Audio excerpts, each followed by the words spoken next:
Hola, hola, and buenos dias, G and Gs. My name is Trekk with 2Ks. This is Crypto Weekend, brought to you here on the Gentleman of Crypto YouTube channel. If you don't know, now you do know. And by the way, again, I am Trekk with 2Ks. As usual, I am tired. It has been a long day. Things are going on, but nonetheless, we do, or at least I do, come here to present some things that happened over the weekend. Some things might be more sensible than others, but things are happening in the crypto space. That's the whole goddamn point. And so here we go. But let me say sorry. But before I jump into that, I just want to say I would like to convey the appreciation and the gratitude I have for the folks who are still checking in on the channel, the folks who are still giving a thumbs up, the folks who are still leaving the comments. Bottom line is, like, we know if you've been in the space long enough that when the market does what it does for things going down, like, nobody cares about the new stuff like that. If you ain't talking about money and flipping, you start to lose a lot of attention and traction when you're doing this content stuff. I just want to say thank you in like the deepest felt warm way that I can convey to the folks who are still tapping in. I appreciate y'all. And I know on Zay and King's behalf, as well as the other folks who contribute to this network, we appreciate y'all. But I just want to say, especially for me, thank y'all. All right. So now let's jump into these stories. Not gonna lie, I don't know. For how a number of things, I guess, for what was coming across my radar when I was checking, I haven't really been on it like that because I had other things going on, moving around and stuff. And so this story did catch my eye though, because it played out. It only came to light because of the other hacks that were playing out and other situation that was playing out on Solana. So basically, Solana's TVL total value loss was propped up by two brothers creating multiple fake online accounts in a sham DeFi ecosystem. I'm not even going to read this whole thing. The bottom line is, I would argue this is not community policing. And I would also argue, why is this not community policing and people aren't just straight shutting them out? Because mofos is greedy out here and it's a contagion going on. And this is, I'm gonna get close for y'all. In my opinion, this ain't financial advice. This ain't me telling you I'm 100% right and I know the whole everything. But in just reading what this story was today, when I seen it, I was like, how are these two dudes not getting charged or sued by anybody? How are they even still able to move on to another protocol and no one's batting an eye? Because mofos are greedy out here. Anywho, I'm gonna get off the high horse. I'm gonna stop beating that one. But bottom line is this, right? Ian Montecaliano, a computer programmer operating out of Texas, created Saber, a Solana-based stablecoin exchange, um, as the base of his grand scheme to full community members. So basically, he made a stablecoin, and the bottom line is, him and his brother made multiple accounts of developer profiles, so probably on GitHub and all that stuff, to make it look like they had a team of people when it was only really them. And then they were yo, the numbers on this are crazy. Okay? Excuse me. So Ian built Sunny Aggregator on Saber, on Saber, and in less than 14 days after it was launched, the new protocol had billions flowing into its yield farm. Ian disclosed via an unpublished post that he was able to attain defeat by posing as 11 different developers. 11 different developers, like, deep fake all the way. Set up a fake picture, use an AI to make the picture. This is what happens, y'all. Like, how is this not considered a scam? And how are they getting to just go about like nothing happened? How, Sway? How? Just saying. At the peak of operation, I'm jumping lines, right? Saber and Sunny contributed to a staggering 7.5 billion to the Solana's total value locked. Like, think about that. It's two dudes faking having a team of having a, like, arguably it worked. Like, the protocol, Saber, the exchange worked for what it was supposed to do. Here's the funky part of where they get messed up at though. all good things come to an end, and for Macali Macaliano, I think I'm saying that right, brothers, things started to fall apart after one of his protocols suffered a 52 million hack. I wonder, did somebody realize what was going on if they were deep diving and digging around the back end? Because I also thought about this shit right here. They were able to launch this, and I, I didn't mess with any of this stuff. Did they have a security audit? And if they had a security audit, isn't this something that should have been able to pop up in the security audit when they started digging around in their protocol to see how they were writing stuff and realize that it might not be a team effort going on here and there were going to be certain flaws? I do wonder if the person who got them for 52 million, who only gave back 14 million, and then I also do wonder, was it a real hack? Because if y'all was faking having a team, my mind is running too far. You know what? I'm moving on because I'm beating the horse on this one. Bottom line is there's a lot of negative things that are moving around and going on with Solana. And I mean, this right here, and then they get to move on to just another protocol, and they're basically starting afresh. And it's called Aptos, which is um another blockchain that they're gonna carve the niche on or whatever. I'm just saying, where's the community policing in this? And the way that this article is written, like everything was all honky dory. I'm done. I'm tired. I'm sorry. I'm tired, but like this is the shit that annoys me about some of the things I see going on in the space and how certain folks are getting to move haphazardly with no checks. That's what I'm saying. Next thing here is Core Scientific sold more Bitcoin in July than it mined, right? Now, I probably wouldn't have really paid any attention to this if there wasn't the other story about the mining company in Texas that ended up making a profit off of having their miners turned off because of the power, the energy coupon things, the rebates or some not rebates, but the energy things that they were doing to sell stored energy back to the grid in Texas. So they were doing the whole like, hey, if you turn off X amount of your stuff, you'll get this amount of credits or whatever. And so they had what they had stored, and then they were selling stuff back to, they were selling energy back to the one of the grids in Texas. I don't remember the name of the company or what part of Texas it was in, but it brings to point that the way that the businesses in the space are operating now, and this other article in part two does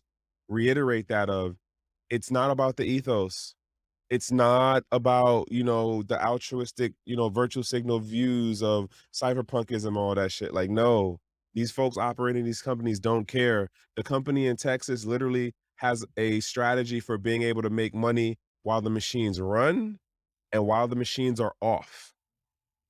That like turn them on, turn them off, they have a strategy to make money, which then goes into this thing here about da, da, da, da, Core Scientific and them selling off X amount of their Bitcoin that was mined.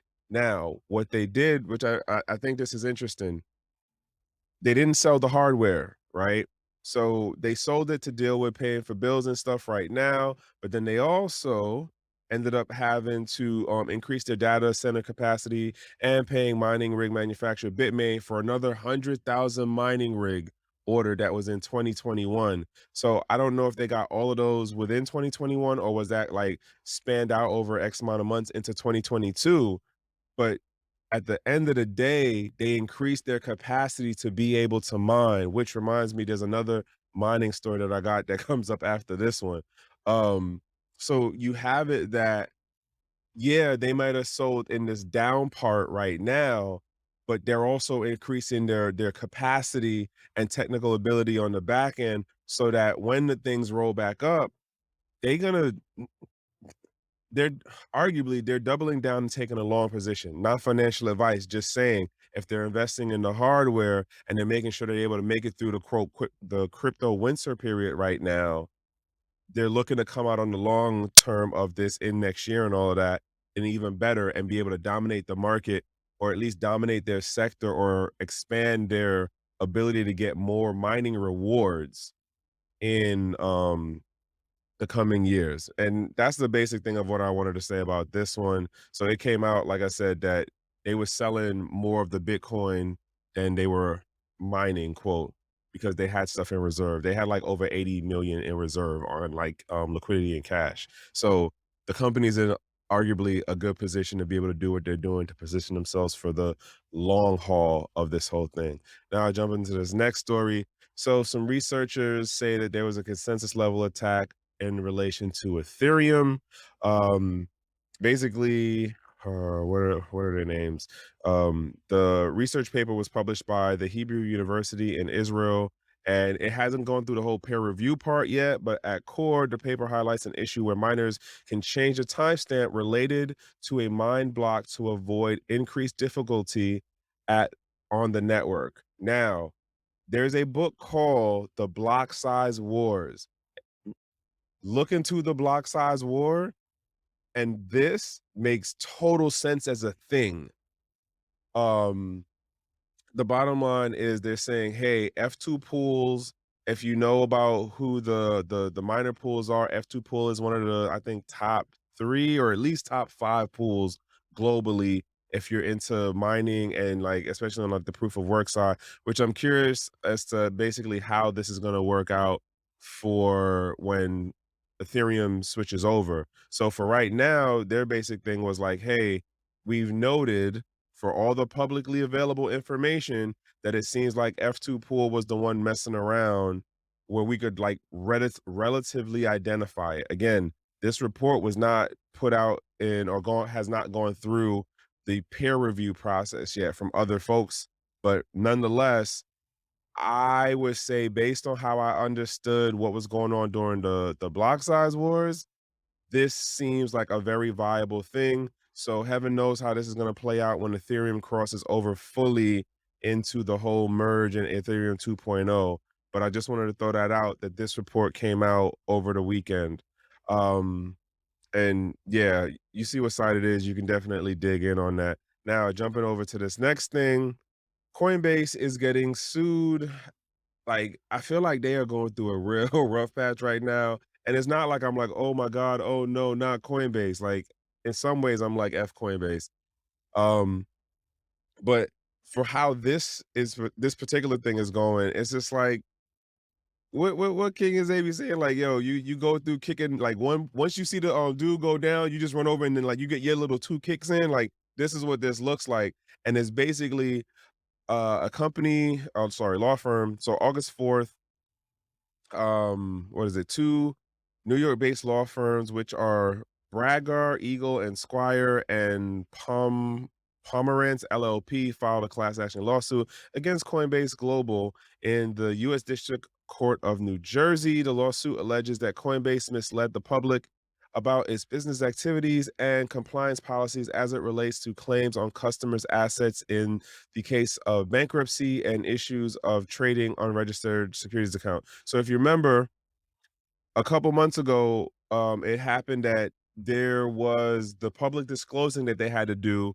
and then it got pushed out on Twitter, and then like all of a sudden everybody's like, "Whoa, whoa, hold on, what do you mean?" Like the assets or the deposits of the cryptocurrencies of the end users are now considered assets of the company, and if something happens, then that gets put into the bankruptcy process and given out to whoever the financiers are behind it.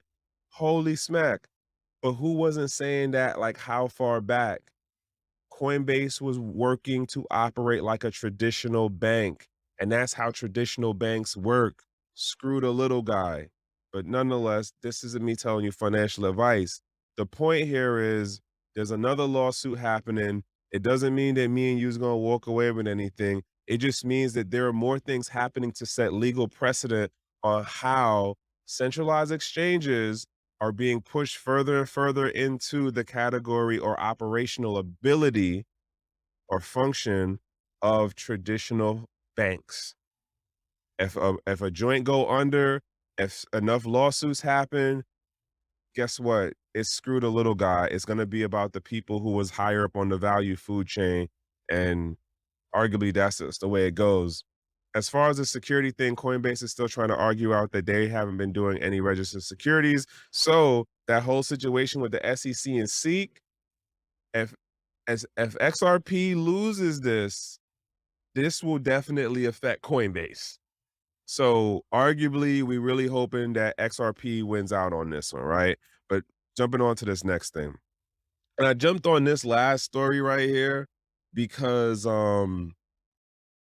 like if you got here and you weren't just class of COVID-19, and I'm not saying it to be disrespectful, but I am saying that to draw a line in regards to the mentality and understanding of the people who came in class of 2021, class of 2019.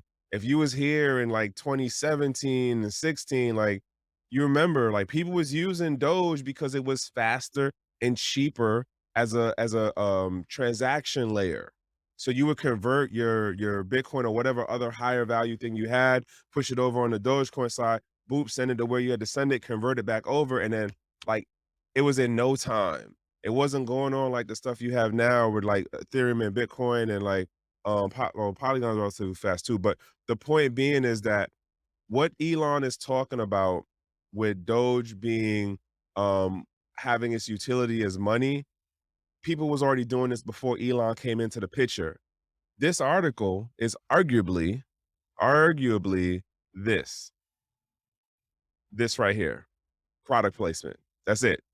Musk founded the Boring Company in 2016, which builds tunnels for rapid point-to-point transportation and solves traffic issues. This is already going on in Vegas on a test case scale between a couple of the different buildings, as they say right here, located under the resorts world, Las Vegas. So this is really just a product placement article. I'm not saying they paid for it, but the way that this is laid out and pitched, it's really just a product placement for this company and then connecting it into Bitcoin, not Bitcoin, sorry, Maxis, I'm sorry, but connecting it into Dogecoin as like, hey, it has utility. I'm just saying it had a utility before Musk came in the space. I'm just saying. Nonetheless, I'm closing it out on that. I really went short today. I'm sorry. These are a couple of things that happened. It might be some stuff that happened after midnight, but I was kind of done today. It's been a long day and weekend. So last couple of things being is August 30th at the end of this month, I'm doing a webinar with my homeboy 3D about what is digital realty in the metaverse and what does that mean in relation to the bigger thing of Web3. And trust and believe it's not what you think. You can find it at Eventbrite if you look up my name, Trekk, Trekk. And if you look up digital realty, the basics, that should be there on the Eventbrite, and you can find it that way, or just find me on Twitter because I'm posting about it all the time on Twitter too. And we're also hosting Twitter Spaces every Sunday, exploring and talking about what is digital realty in the metaverse and what does it mean from the standpoint of being able to create, build, and do things without coding and without having to be a trader to actually like be able to do some, some things within the metaverse. And we have definitely put some tools and information together. Nonetheless, that's every Sunday. We doing a Twitter space at what is that, 7 p.m. And then we do the webinar will be August 30th, and you can find the details about that on Eventbrite. If not, just hit me on Twitter. I'll send you the link. All right. Other than that, G&Gs, it is a Monday. Hopefully you have a productive over a busy day. If it's not that for you, at least be in good company and be in a safe space, right? Other than that, have a good one. I am Trekk with 2Ks. This is the Weekend Crypto brought to you here on the Gentleman of Crypto and one.